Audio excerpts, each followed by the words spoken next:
I use Dropbox real heavy. My Ableton stuff, Dropbox. By the way, if you're in your car, now is the time where you turn down your volume a little bit because there will be air horns and all types of such. Speaking of which, we should probably get into the intro for the show. Hey, the Millie Rock is still sturdy. I see you. Hey, Juju on the beat? Juju on the beat? Yeah. Y'all can't see it, but I was Jujuing on the beat. He was Jujuing.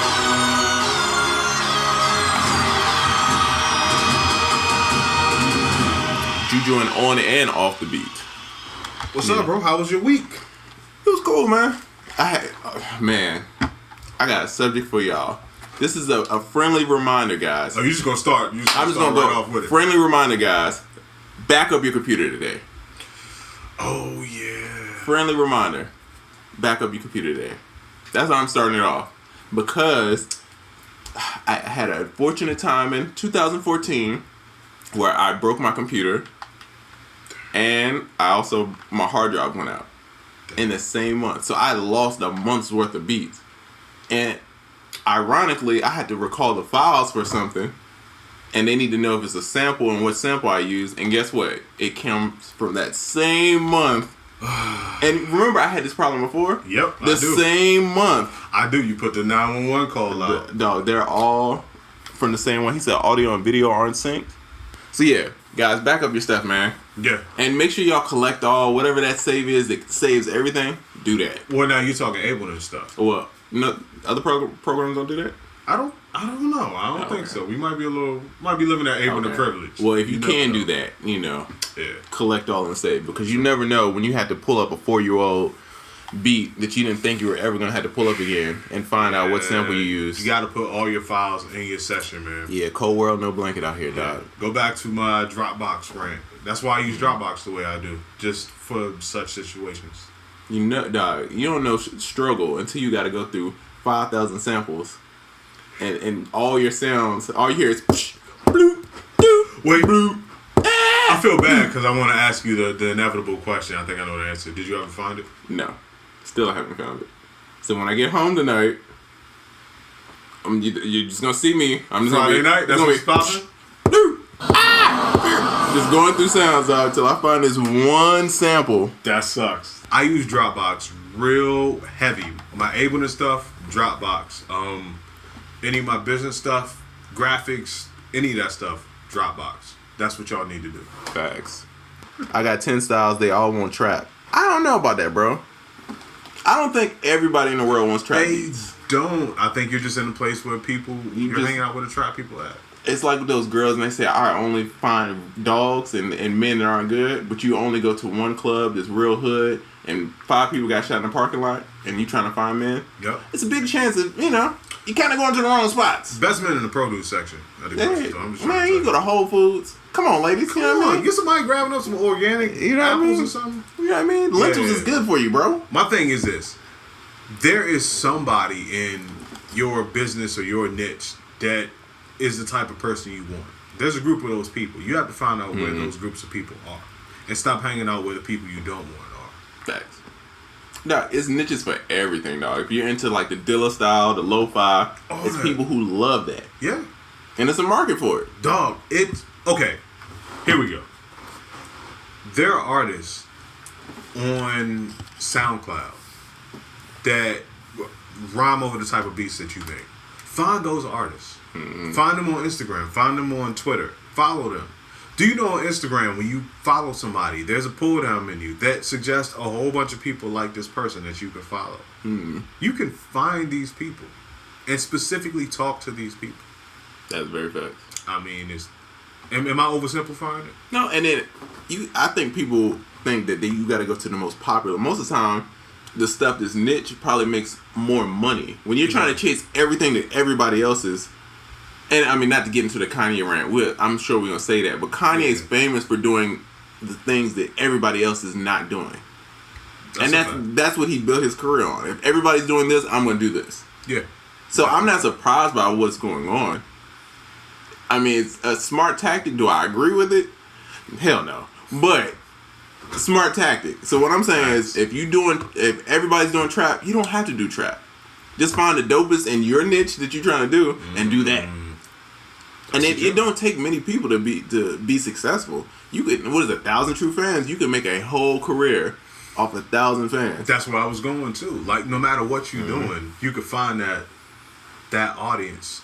And you're right, people do confuse with having to be in the most popping place with being the most popping person. Like, no, the most popping people know their audience, and they're serving that small group of people that will go all out for them. You gotta have a brand that's worth the money. You gotta have a brand where people like, I hear about this brand and it's quality. Okay, Mac. We're talking about Mac. So if I'm like, PC is so great and PC is the best and it's better than Mac and all that, why do people still gravitate like they do towards Mac? Right. It's the brand is so solid. Right. The brand is so on point. That's what you want. Thanks. You want a Mac. So that if somebody else in your neighborhood comes along with the cut rate price, that was very adult. Then just as good. I play fair. That was very, very adult. I'll take that. If somebody else in your neighborhood comes along and they got a lower price than you, and they might even be better than you, or just as good, your brand is what people really want to be into. Do you guys have any tips for growing an audience of people and followers as a producer? Yeah, make content, bro. Make content and be consistent. And then when you do make content, find what the people like and keep recreating doing that. Yeah. What do you do with unfinished beats? Delete them, put them in a separate folder? Never delete them. Yeah. Always save them. Even if you put them in a separate folder, never delete them. What are the benefits of Ableton over Logic in your opinion? Currently using Logic with Machine, it might make a switch. Ooh, that's a lot. Automatic time stretching. Does Logic have that? No. Yeah, automatic time stretching. I don't know about Logic's routing, but the routing is insane in Ableton. Some of the best stock plugins in the game. 2 ways to work. Not just the linear way, but you get the what's that joint? Session view. You get all that. And the clipboard. Yeah, and the clips. It's so many different ways to do what you want to do. Very customizable. I would say check out Ableton and you'll be sold. Yeah. I made the switch, dog. I was a Logic user, and then I made the switch, and I haven't looked back at all. What are the specs on y'all's computers for beat making? Listen, to me, minimum specs, 16 gigs of RAM. I got that. i7 processor. I got that. Hard drive space depends on you. But as long as you have those 2 things, you should be pretty good. Should have an entertainment company before you start sending/handing out beats. No. Oh, it's like, yo, should I build this store before I come out with my first product? No. Yeah. You want minimal investment, proof of concept, my dog. Low overhead for an unproven idea. No overhead, really, if you can manage it. But once it starts working, that's when you do it. That's a fact. There you go. Yeah. Let's see. How do you guys deal with the fakeness in this industry? The yes men, the low-key haters that are nice to your face? I'm sure y'all have encountered this on the daily. Yeah, that's a fact. You just keep a close circle of people and just know that this shit will happen. You start to look for signs of it. You know, you kind of see what people might do, what people might not. But it's like any other industry, though. You know, it might be a little more cutthroat, but it's gonna be bullshit in anything you get into. The music is weird because it's like you go to the club, you hang with these people, so it's like it's a fake illusion that they're your friends. Well, really, then it's business. You gotta just remember, few people are your friends. Like Diego's my friend in the industry, Oracle's my friend in the industry. Keys from Keys and AO, we're friends. Like outside of the music stuff, we still kick it. You know what I'm saying? If it was no music involved, I would still hang with these people. Right. Outside of that, I'm not really kicking with these people. We do business, we cool, but it's a different relationship. You know what I mean? That's a fact. And that's why I don't show up to a lot of shit. Yeah. If you having something, I show up. Or somebody... But a lot of these people... Man, it is what it is. You just got to realize... I think the quicker you realize that they don't really matter, and you just got to keep doing what you do, that's a fact. The easier it kind of just gets. Because I really don't care. Bro, if somebody doesn't like what I do, I don't care. Because you're not the person I'm trying to appeal to. But there's so many people that do like what you do. Exactly. That's the thing. So, I'm trying to find that person. Yeah. None of that shit matters. Yeah. Everything that we do it for the people that already get it, the people that already like it. We will just want to provide y'all with more. Right. Other people could get on, they could get off, they can not like it. It don't even matter. What do consultations entail? Consultations, fortunately, consultations are built for you. Whatever you want to talk about, whatever you want to know. Facts. If it's a beat critique, it'll be beat critiques. It's really your one-on-one time to ask and find out anything that you could possibly think of. It's like the podcast, but you could ask any question. Right.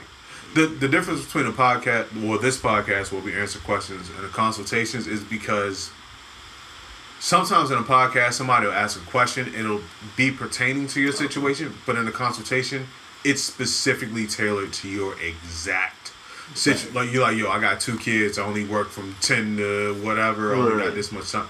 You can tailor it. You know, the advice is tailored exactly to you. Facts. Okay, here's my thing. I'm not going to go on a rant. But people are like, okay, if you didn't make the beat for something and you had a group of producers make it, you are somehow lower. Actually, I think you raised your bar. Oh yeah, you're more popping. You've become Ray Kroc of Fact. the McDonald's. You're not making the burgers no more. You're not writing the menu and cleaning the menus no more. Now you got a crew of people and you're starting your franchise. You know? I just think those types of moves should be more celebrated than... That's a business move. That's a fact. Because you want this to be here after you. The only way your business can be here after you is if you have other people that can run it and keep it going. Eventually, you want to get to a place where you're working on your business and not in your business. Facts. That should be the goal of your business. And your business should also be in the shape to be sold and still work without you. Even if you don't want to sell it, that should still be the working shape that your business is in. Right. How to relieve producer block. Okay, I'm going to flip it. Because I usually go the wrong way and I say the wrong thing. And then you remind me of the right thing to say. Acapellas. Use acapellas. That is the best way. I always say collab. I always say walk away. But really, acapellas is the best way. They don't release acapellas like they used to. They don't. But if you sign up for record pools, you can get them. That's a fact. DJ record pools, I get maybe 60 acapellas a month. So, what about the Reddit joint, the DIY joint? Those are a little slower. But the record pools, I get them high quality studio boys. About 60, 70 a month. I thought about that again the other day. I'm like, I need to sign up for this. Yeah, well, let me know. You know what I mean? I got them. Got them on Deckington. My guy. Damn, we kicking us off already? Damn, this is second hour. Okay. Damn. So, we want to get through some stuff. We got some stuff to plug. Let's plug some stuff. A whole list of topics. Damn, man. That shit went quick as hell. Damn. All right. Check out No Games on SoundOracle.net. The official kit with UnQuantized and Ayo and Keys is awesome. Check out EXO, the official loops and MIDI kit. Jermaine Dupree's been killing it. All you guys have been killing it. It's the highest selling kit on the site. And also, please check out the live event coming up June 16th, UnQuantized Podcasts, NATL. Hey, man. What you got, bro? No Games. Kid, me, Young Sound Oracle, Ayo and Keys. The live event. Follow me on IG at Triza. Please follow my man. Please, man. I'm gonna do a contest, man. I want everybody to tag their friends. I'm gonna give away something, and I need to get this 10K. We gotta get my man to 10K. Everybody, follow Triza if you're not already doing it, and tell your friends too. Yeah. And hey, appreciate you guys. Appreciate you, YouTubers. If we didn't get to your question, please ask again, man. Next week we'll be there. You know what I mean? Shout out to Young Puneet, EffeNess Productions. Right. Also, podcast producer. Oh, I gotta say this. Please hit iTunes, leave us a subscription, subscribe, rate, review us, all that stuff. We really need that. Back up your computer. Tonight, right after this. Back up your computer.